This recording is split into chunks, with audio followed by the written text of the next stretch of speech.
journal vous est offert par le FPI, Fonds des promotions de l'industrie, votre partenaire privilégié pour la réussite de vos projets.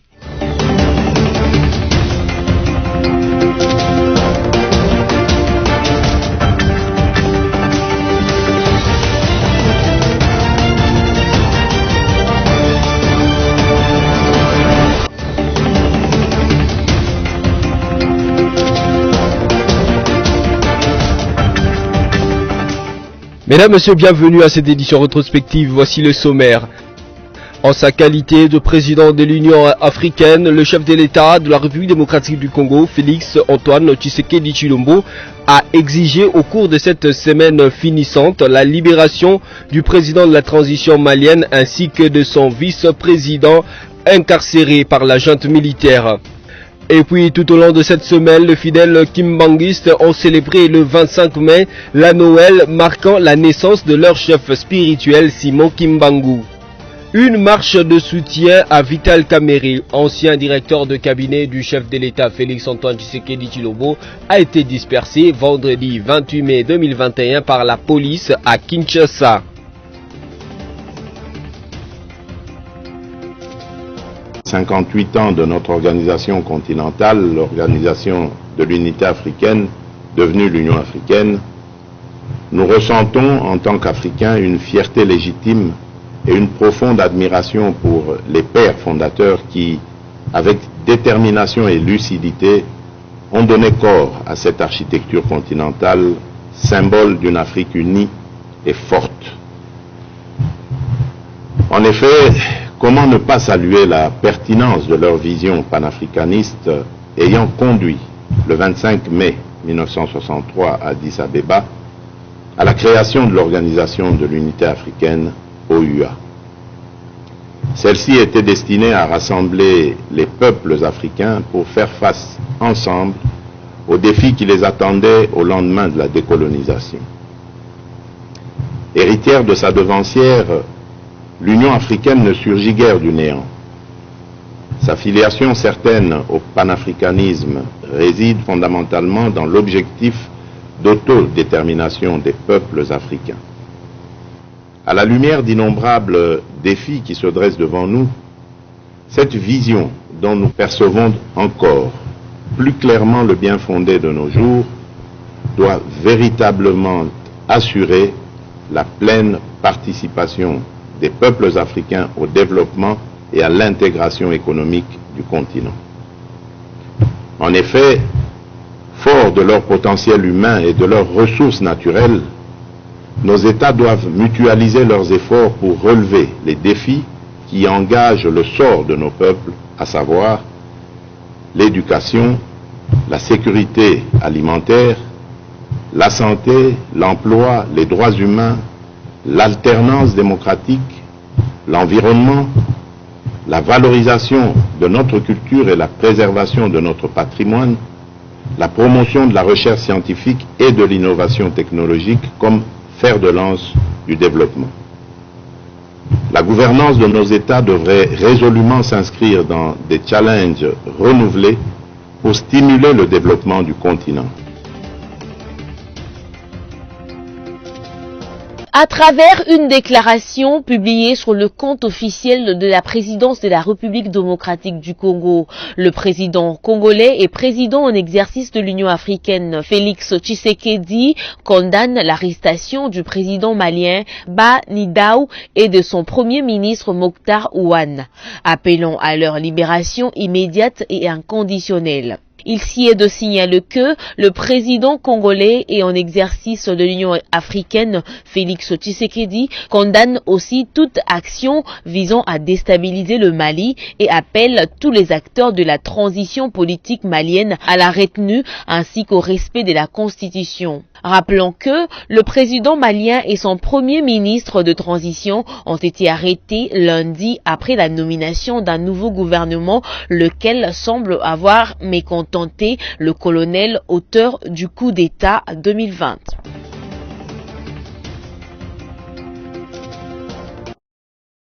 Tête à tête, c'est mardi 25 mai 2021 au ministère de l'Aménagement du Territoire. Maître Guy Luando, ministre d'État, avait en face de lui M. Dominique Sam, représentant pays du PNUD en RDC. Les deux personnalités ont passé en revue toutes les interventions du PNUD dans le processus de réforme du secteur de l'aménagement du territoire. Pour vous féliciter, n'est-ce pas, Monsieur le ministre, pour sa nomination au poste de ministre d'État pour l'aménagement du territoire.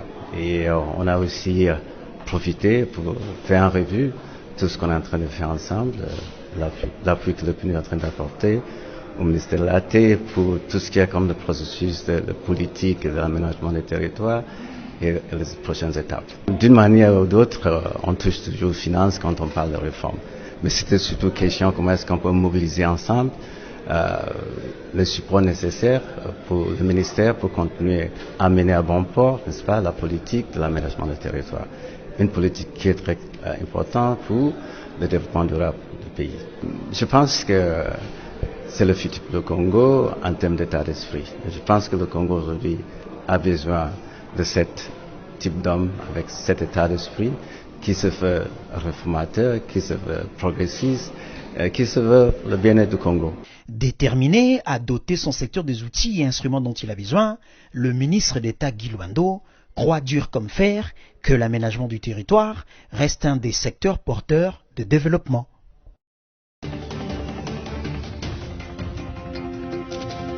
Il y a IFOD qui a toujours décrié de la problématique de la dette de l'État envers cette institution. Il y a la problématique de la paye elle-même. Et là, nous avons mis aussi une sous-commission qui va évaluer la manière de payer des Caritas. Et aussi, il y a la problématique d'ordre des paiements aussi qui pose problème. Ça signifie qu'il faut se produire des listings, à part les listings fabriqués par le SECOP, la direction de la paie, il faut à d'autres listings. Des fois, c'est un listing scanné sur lequel vous allez trouver des fictifs. Peut-être elle reprend le nom du directeur de cette école ou encore il faut de double l'école. Je prends l'exemple ici de territoire de Bassoko dans les Tchopodé. Vous allez trouver une école qui a le numéro d'identification SECOP 50 66 838, une école où le SECOP sort les listings payés depuis octobre 2020, cette école est doublée par un listing scanné. Et si le listing scanné, vous allez trouver le directeur de la vraie école est repris et l'école qui n'est pas une vraie école, qui est une école fictive, est payée et les vrais enseignants en souffrent. C'est de ça qu'il s'agit, pourquoi nous avons dit, nous allons évaluer pour savoir réellement pourquoi et comment il faut s'attelle à la paye. 259 tremblements de terre ressentis depuis l'éruption du volcan Nyiragongo. Ces chiffres ont été notifiés et localisés par les scientifiques de l'Observatoire volcanologique de Goma dans la province du Nord Kivu. C'est ce qu'a dit les gouverneurs militaires de cette province, les lieutenants général Constant Dima, lors d'une communication faite le mardi 25 mai 2021. Il cède de noter qu'au moins 3 immeubles se sont écroulés le même mardi 25 mai dans la ville de Goma. 8 personnes ont été blessées et des fissures se sont aggravées dans plusieurs axes de la ville volcanique. Kinshasa serait-elle condamnée à l'insalubrité pérenne du fait de ses dirigeants enclins à la politique de l'autruche? C'est la question qui mérite d'être posée après l'épisode de son vice-gouverneur Néron Bongo, lorsqu'on apprend que le chairman de la mégalopole congolaise, Jean-Tini Ngobila, a suspendu les bourgmestres des communes de Matete, Kinshasa, Lingwala et Nsele pour manque de performance dans la gestion de l'opération Kinbopeto. C'est à donner l'impression que les bourgmestres non suspendus expédient de belles besognes. Que non! Cette saga de suspension ramène dans le champ de conscience des Quinois pratiques toutes les interrogations sous le travers des députés provinciaux censés contrôler l'exécutif municipal et leur comportement dans la déchéance de Norombungu qui n'avait péché que pour avoir sonné la trompette sur l'opération Kinbopeto dont tous les Quinois savent qu'elle a une efficacité mornée. L'infortuné avait pourtant raison quand il vilipendait le défaut de planification et de financement de cette opération, prédisant même son fiasco ultime. Pour les observateurs, cette deuxième vague de sanctions après celle survenue l'année dernière et qui a frappé notamment le bourgmestre Ngalema risque de ne pas avoir un effet dissuasif sur les mauvais bourgmestres parce que sélective.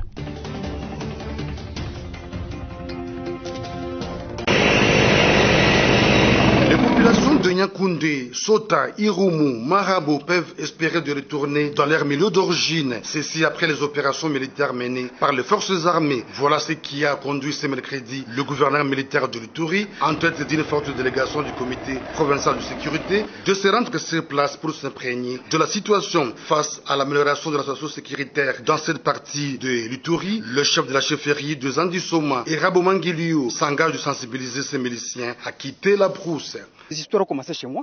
Moi-même, j'ai besoin que la population rentre. Comme l'excellence est venue voir lui me palper de doigts. Nous tous, nous allons nous impliquer plutôt pour qu'il y ait la paix. Que cette fois-là, dès que nous rentrons, nous allons sensibiliser.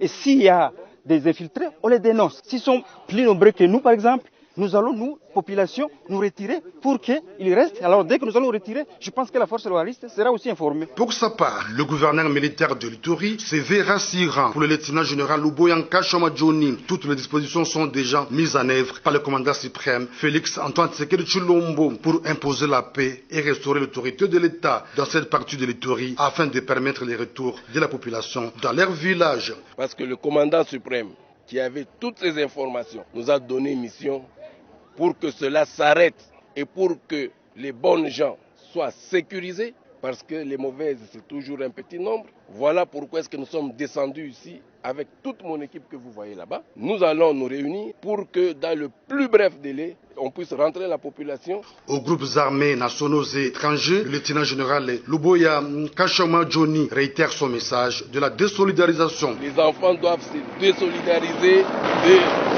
ces groupes armés étrangers pour que plus jamais nous ne vivions de telles scènes.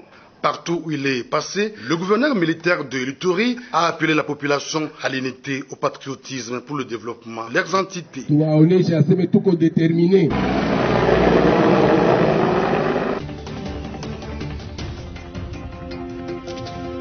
Le directeur général de la régie financière de la province du Kasaï, Marcel Ndjoko, est suspendu de ses fonctions le lundi 24 mai pour les refus d'obtempérer à la résolution de l'Assemblée provinciale qui a décidé d'orienter toutes les recettes à BCC, contrairement au comportement de l'intéressé qui continue à ordonner l'encaissement des recettes afin des découvertes des indices sérieux, des complicités dans la minoration des recettes, des hydrocarbures et des produits de consommation locale.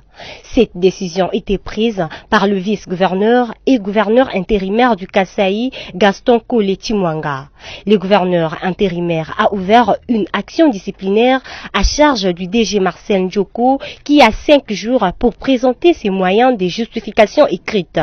Signalons que le directeur général adjoint chargé de l'administration Samuel Lubati est désigné pour assurer l'intérim à la tête de cette régie financière.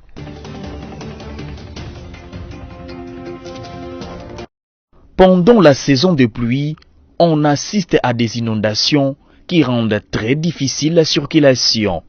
C'est le cas de l'avenue des Huileries qui sépare les communes de Kinshasa et Lingwala au croisement Kabambare. Ici, tout est envahi par les eaux. Les véhicules s'effrayent un passage à travers ces nids de poules, un parcours d'un combattant.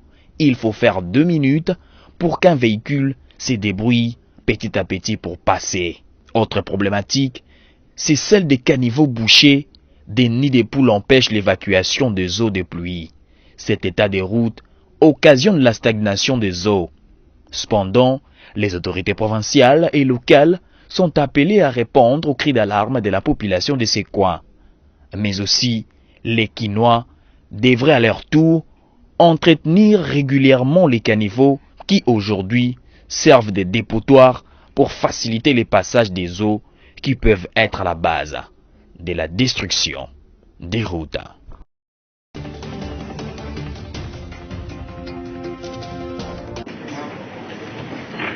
Il s'est tenu ce lundi 24 mai 2021 à Kinshasa l'atelier de présentation des activités de l'entreprise égyptienne Wadi Group spécialisée dans l'industrie avicole et la production de l'huile d'olive.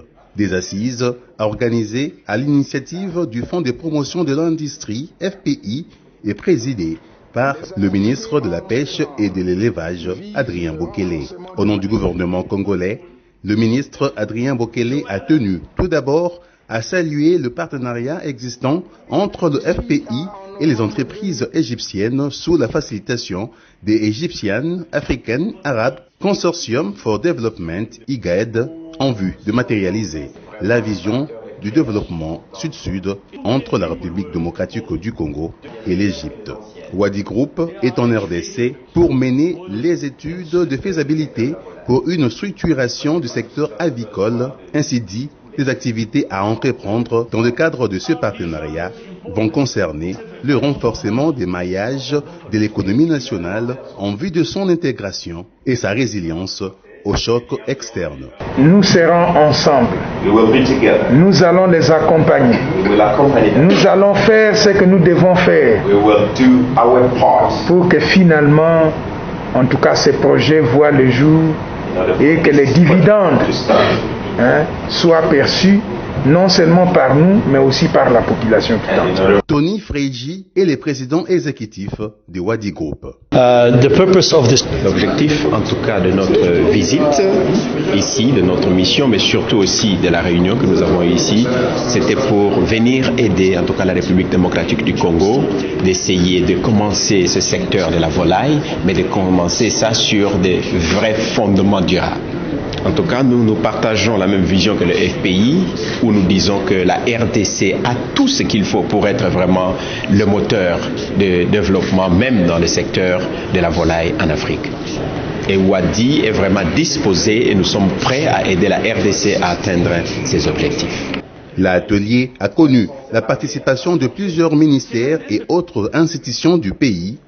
L'objectif a été de sensibiliser les uns et les autres sur le rôle de chacun en vue de faciliter la matérialisation de ce projet à grand impact socio-économique. D'où cet appel de sensibilisation lancé par le directeur général du FPI, Patrice Kitebi. Là, on s'engage véritablement, comme le souhaite notre chef de l'État, qui est le président de l'Union africaine. Et puisque nous allons aller vers la zone de libre-échange continentale, nous devons être prêts à aller vers cette zone, mais tout en ayant la capacité de participer à ce marché qui sera un rendez-vous du donner et du recevoir. Si nous ne sommes pas prêts, évidemment, nous allons devenir le supermarché. Et chaque entité ministérielle, chaque entité comme nous autres, les services publics, nous devons chacun jouer notre part de rôle pour que cette politique, cette volonté du gouvernement, cette volonté du chef de l'État soit matérialisée pour effectivement réduire la pauvreté et les inégalités à travers l'ensemble du pays. Donc je voudrais nous exhorter, nous, Parti congolaise, à être disponibles à répondre à tout le travail, à tous les questionnements qui vont se faire par Wadi pour qu'ils aient les outils de décision pour qu'ils viennent s'installer chez nous. Pour rappel, en novembre 2020, conduisant une mission mixte au Caire, le ministre de l'Industrie, Julien Paluku, avait visité, dans le cadre de l'identification d'opportunités d'investissement, les installations du Wadi Group, dont la réputation mondiale dans l'industrie avicole et la production d'huile d'olive n'est plus à démontrer. Et compte tenu de cette expérience, le gouvernement congolais veut s'appuyer sur ses atouts pour développer en RDC sa capacité à nourrir la population dans le cadre d'un partenariat gagnant-gagnant sud-sud, une instruction donnée par le président de la République, Félix Antoine Tshisekedi, suivant le programme présidentiel accéléré de lutte contre la pauvreté et les inégalités.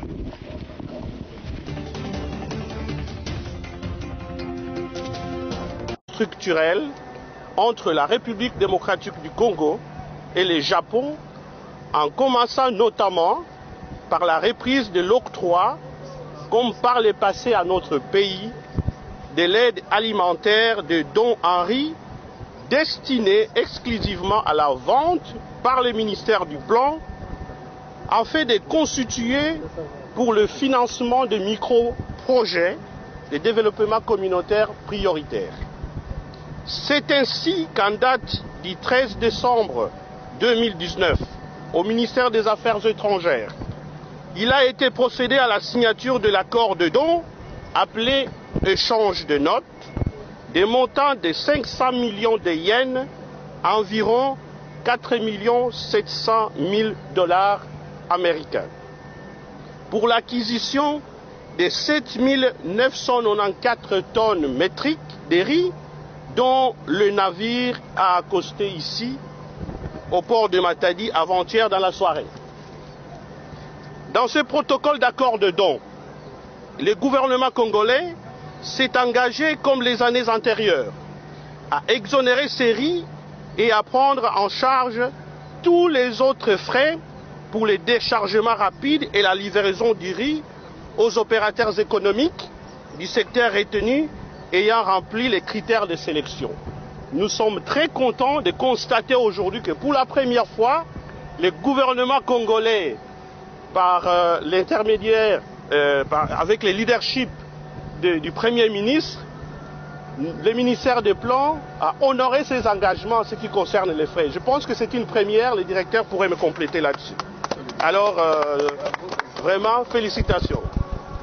Lors de l'audience que son Excellence, Monsieur le ministre d'État, ministre du Plan, Monsieur Christian Mwando Simba Kabulo, et moi-même avions accordé à Monsieur l'ambassadeur du Japon en RDC le mercredi 12 mai à notre cabinet, nous avions rassuré la coopération japonaise que toutes les dispositions avaient... La police a lancé des gaz lacrymogènes jusqu'à l'intérieur du siège du parti Union pour la Nation congolaise pour disperser les militants. Ces derniers étaient regroupés devant le siège du parti cher à Vital Kamerhe ce vendredi 28 mai pour une marche de soutien à leur leader incarcéré à Makala. Mais les agents de l'ordre n'ont pas voulu, au point qu'ils ont mis en place un dispositif sécuritaire sur place pour l'étouffer. Les manifestants déplorent cette façon d'agir de la police congolaise et ils demandent si c'est là qu'on appelle état de droit dans notre pays. Pourtant, cette marche a été autorisée par le gouverneur de la ville de Kinshasa, Jantiningo Bilambaka, le mercredi 26 mai. Pour rappel, cette marche a été organisée pour soutenir Vital Kamerhe dont les procès en appel s'ouvrent ce lundi 31 mai dans le cadre de l'affaire Saint-Jour.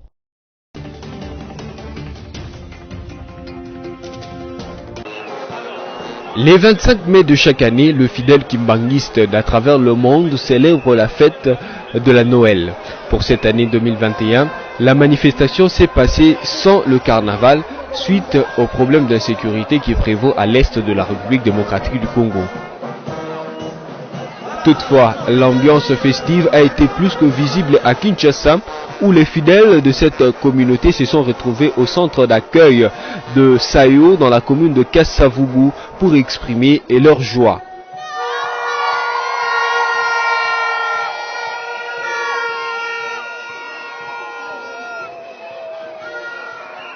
Notez que l'église kimbanguiste a été fondée le 8 avril 1921 par Simon Kimbangu.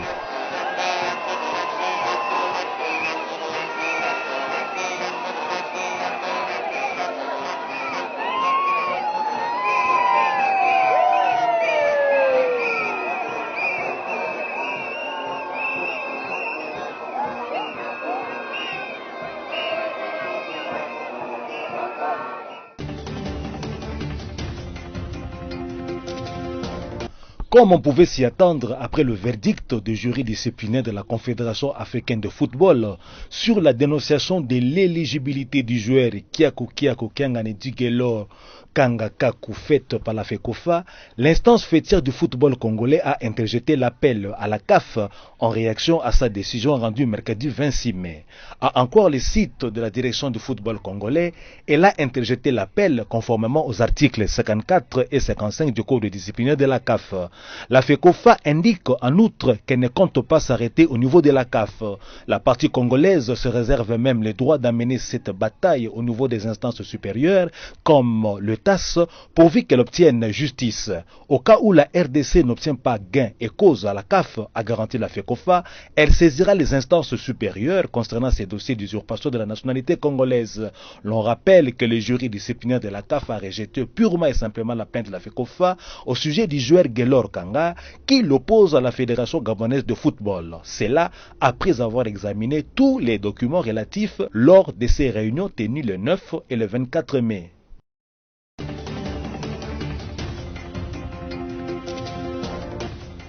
Place à présent au rappel des principaux titres de ce journal. En sa qualité de président de l'Union africaine, le chef de l'État de la République démocratique du Congo, Félix Antoine Tshisekedi Tshilombo, a exigé au cours de cette semaine finissante la libération du président de la transition malienne ainsi que de son vice-président incarcéré par la junte militaire.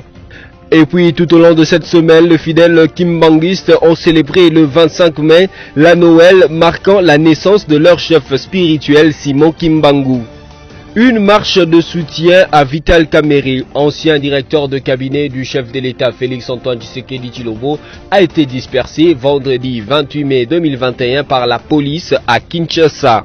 C'est tout pour cette édition rétrospective, merci à vous qui l'avez suivi.